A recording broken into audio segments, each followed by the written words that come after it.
जय माता रानी दोस्तों, आप देख रहे हैं आपका अपना YouTube चैनल व्रत त्योहार टोटके।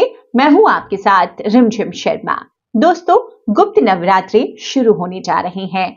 इस बार माघ मास के गुप्त नवरात्रि शुरू हो रहे हैं 10 फरवरी को और समाप्त होंगे 18 फरवरी को। पूरे 9 दिवसों के ये गुप्त नवरात्रि हैं दोस्तों। और जैसा कि हम सभी जानते हैं कि साल के 2 प्रकट और 2 गुप्त नवरात्रि होते हैं, तो एक गुप्त नवरात्रि माघ मास में पड़ते हैं। तो माघ मास के गुप्त नवरात्रों में, जैसा कि प्रकट नवरात्रों में माता के 9 स्वरूपों की हम पूजा आराधना करते हैं, जो माघ मास के गुप्त नवरात्रि होते हैं, इसमें भी हम माँ के ही 10 महाविद्या स्वरूपों की पूजा आराधना करते हैं।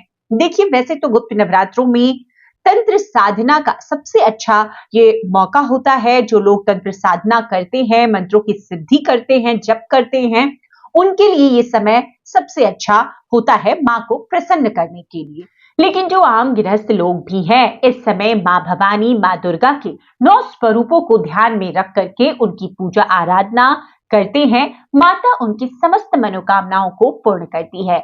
तो इन गुप्त नवरात्रों में हर सुहागन महिला को माता को प्रसन्न करने के लिए क्या वो 9 उपाय हैं जो जरूर अपनाने चाहिए, इस वीडियो में आज मैं यही आपके साथ शेयर करने जा रही हूँ। दोस्तों देखिए, वैसे तो कई लोग गुप्त नवरात्रों में भी अब देखिए धीरे धीरे जानकारियां सभी को होती जा रही हैं कि 2 गुप्त नवरात्रि होते हैं और माता को बहुत शीघ्र हम प्रसन्न कर पाते हैं गुप्त नवरात्रों में। तो विधि विधान से कलश स्थापना कर पूजन करते हैं। लेकिन जो लोग कलश स्थापना कर पूरे 9 दिनों तक पूजन विधि विधान से नहीं करते, व्रत नहीं कर पाते किसी भी कारणवश, तो इन उपायों को वो अपना सकते हैं। देखिए, ये जो उपाय है खास इस वीडियो में सुहागन महिलाओं के लिए है कि अपने पति की उन्नति तरक्की के लिए, अपने घर परिवार में सुख समृद्धि के लिए, पति की दीर्घायु के लिए, उनकी नौकरी में, उनके व्यवसाय में, उनकी सफलता के लिए उनको क्या करना चाहिए। संतान सुख की प्राप्ति चाहती हैं या संतान की उज्जवल भविष्य की कामना है माओ को, तो उन्हें क्या करना चाहिए। ये 9 उपाय उसी से जुड़े हुए हैं। तो पहला उपाय अब मैं आपको बताती हूँ। देखिए, गुप्त नवरात्रों में सबसे पहले तो हर सुहागन महिला को कोशिश करके ध्यान से 9 दिनों तक लाल वस्त्र ही धारण करने चाहिए। इससे माता बहुत प्रसन्न होती हैं और जो उनके जीवन में जिस भी प्रकार के सुहाग की, अपने पति की उन्नति तरक्की की कामना चाहती हैं, सुहाग की समृद्धि चाहती हैं, वो उन्हें प्राप्त होती है माता के आशीर्वाद से। तो कोशिश करें लाल रंग के वस्त्र पहने, लाल पहन सकते हैं, ऑरेंज पहन सकते हैं, लाल के ही कोई शेड में आप पहने तो ये सबसे अच्छा है। दूसरा, गुप्त नवरात्रों में सुहाग की सामग्री खरीदना अपने लिए जितना ज्यादा से ज्यादा हो सके गुप्त नवरात्रि में, जैसे कि अपने सिंदूर जरूर खरीद लिया, बिंदी खरीद ली, चूड़ी खरीद लिए, बिछवा, पायल, ऐसी चीजें जो 16 श्रृंगार से जुड़ी हुई हैं, ज्यादा से ज्यादा हमें खरीदनी चाहिए। गुप्त नवरात्रों में सुहाग की सामग्री, जो तीसरा कार्य हमें करना है उपाय, माता को भी हमें सुहाग की सामग्री जरूर अर्पित करनी चाहिए। अब देखिए, कई लोग तो पूरे व्रत नहीं करते गुप्त नवरात्रों में, तो प्रथम और आखिरी व्रत करते हैं। तो आप चाहे तो प्रथम दिवस पर ही माँ को सुहाग की सामग्री अर्पित कर सकते हैं, या फिर अष्टमी पूजन आप करते हैं, नवमी पूजन करते हैं, तो उस दिन भी माता को सुहाग की सामग्री अर्पित कर सकते हैं। आप जरूरी नहीं है कि बहुत ज्यादा, मतलब 16 श्रृंगार की सामग्री अर्पित करें, आप 5 भी अर्पित करते हैं, इससे भी माँ आपकी श्रद्धा भाव से बहुत प्रसन्न होती है और आपकी हर इच्छा पूरी करती हैं। चौथा कार्य दोस्तों, गुप्त नवरात्रि में हर दिन माँ भवानी को आपको एक लाल फूल अर्पित करना है।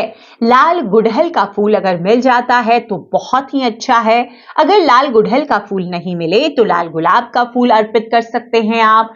कई जगहों पर देखिए कमल के फूल उपलब्ध हो जाते हैं, तो कमल का फूल भी आप अर्पित कर सकते हैं। इससे माँ भवानी, माँ दुर्गा आप पर बहुत प्रसन्न होती है, आपकी हर इच्छा पूर्ण करती है। 5वां कार्य, गुप्त नवरात्रि में हर दिन आपको एक कुंवारी कन्या को मखाने की खीर जरूर जिमाना चाहिए। देखिए, मखाने की खीर बड़ी आसानी से आप घर में बना लें और एक कन्या को आपको हर रोज वैसे तो खिलाना चाहिए माँ के एक स्वरूप को ध्यान में रख करके। लेकिन अब देखिए, ऐसा कई जगहों पर संभव नहीं हो सकता, तो आप नव कन्याओं को एक ही दिन जमा सकते हैं, अष्टमी या नवमी के दिन मखाने की खीर। बहुत कुछ आपको नहीं करना है, मखाने की खीर आपको इस दिन, क्योंकि आप व्रत में नहीं है, आप सभी पूजन अगर नहीं कर पा रहे हैं तो जैसे कि आमतौर पर तो पूरी चना हलवे का भोग हम जो माँ को लगाते हैं वही खिलाते हैं कन्याओं को, लेकिन आपको वो नहीं करना है, आपको मखाने की खीर बना करके 9 कन्याओं को खिला देना है। तो इस कार्य को कीजिए, इससे माता लक्ष्मी बहुत प्रसन्न होती हैं। तो इस कार्य को आप कर सकते हैं। छठा कार्य दोस्तों, आपको गुप्त नवरात्रों में किसी भी एक दिन, जिस दिन भी आपकी सुविधा हो, किसी मंदिर में जाएं और अपनी अगर कोई विशेष मनोकामना है तो माता का पूरा श्रृंगार की जो सामग्री है वो लेकर जाएं, जैसे कि चुनरी हो गई, माता के लिए बिंदी, चूड़ी, महावर, मेहंदी और जो भी आभूषण आप माता को अर्पित करना चाहते हैं, जो कुछ और अर्पित करना चाहते हैं, वो 16 श्रृंगार की वस्तुएं आज माता के लिए मंदिर में जाकर आप वहीं पर जो माता हैं उनको अर्पित करवाएं पंडित जी से बोल के। देखिए, अब ऐसा अगर नहीं कर सकते हैं तो सिर्फ एक चुनरी, जो माँ भवानी का मंदिर आपके घर के आसपास में है वहां पर जाएं और माँ भवानी के ही जो भी उनकी प्रतिमा है उनके हिसाब से एक लाल चुनरी माता को जरूर अर्पित करें। माँ भवानी की कृपा आप पर, आपके पति पर, आपके पूरे परिवार पर हमेशा बनी रहती है। दोस्तों, अब अगला उपाय, गुप्त नवरात्रि में आपको देखिए माता का खोइछा जरूर भरना है। देखिए, आमतौर पर अष्टमी या नवमी को ही यह कार्य किया जाता है। एक लाल चुनरी में कई लोग यहाँ जीरा से खोइछा भरते हैं, कई लोग चावल से भी भरते हैं, कई लोग पंचमेवे से भरते हैं। तो जो भी आपके यहाँ का रिवाज है उस रिवाज के हिसाब से एक दिन अष्टमी या नवमी किसी भी एक दिन जाकर के किसी भी देवी मंदिर में जहां पर माँ भवानी की प्रतिमा है वहां पर माता का खोइछा आपको जरूर भरना है। आपके पूरे जीवन में हमेशा सुख, समृद्धि, सौभाग्य बना रहे, इस कामना को लेकर आपकी संतान, आपके पति के जीवन में कभी भी किसी प्रकार का कोई कष्ट ना आए, इस कामना को लेकर माँ आपकी ये इच्छा, ये कामना जरूर पूर्ण करती हैं। गुप्त नवरात्रि में अब जो अगला कार्य करना है, आपको हर दिन एक जो माता का मंत्र है उसका जप जरूर करना है, जैसे कि ओम दुम दुर्गाय नमः। इस मंत्र का एक माला ही आप जप कर लें, मुश्किल से 5 से 7 मिनट लगते हैं, तो एक माला ये जप लें। आप चाहें तो नवार्ण मंत्र ओम ऐम ह्रीम क्लीम चामुंडाय विच्चे, इस मंत्र को जप लें।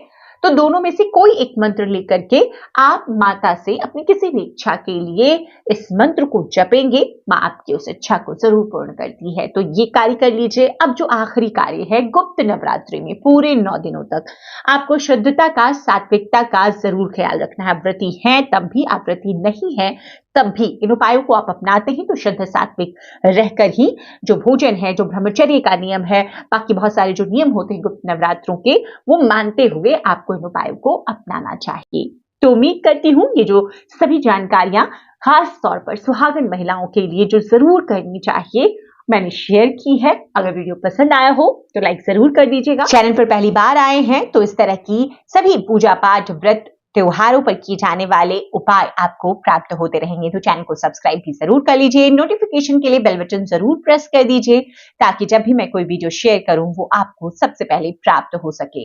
वीडियो देखने के लिए बहुत बहुत शुक्रिया। जय माता रानी, हर हर महादेव।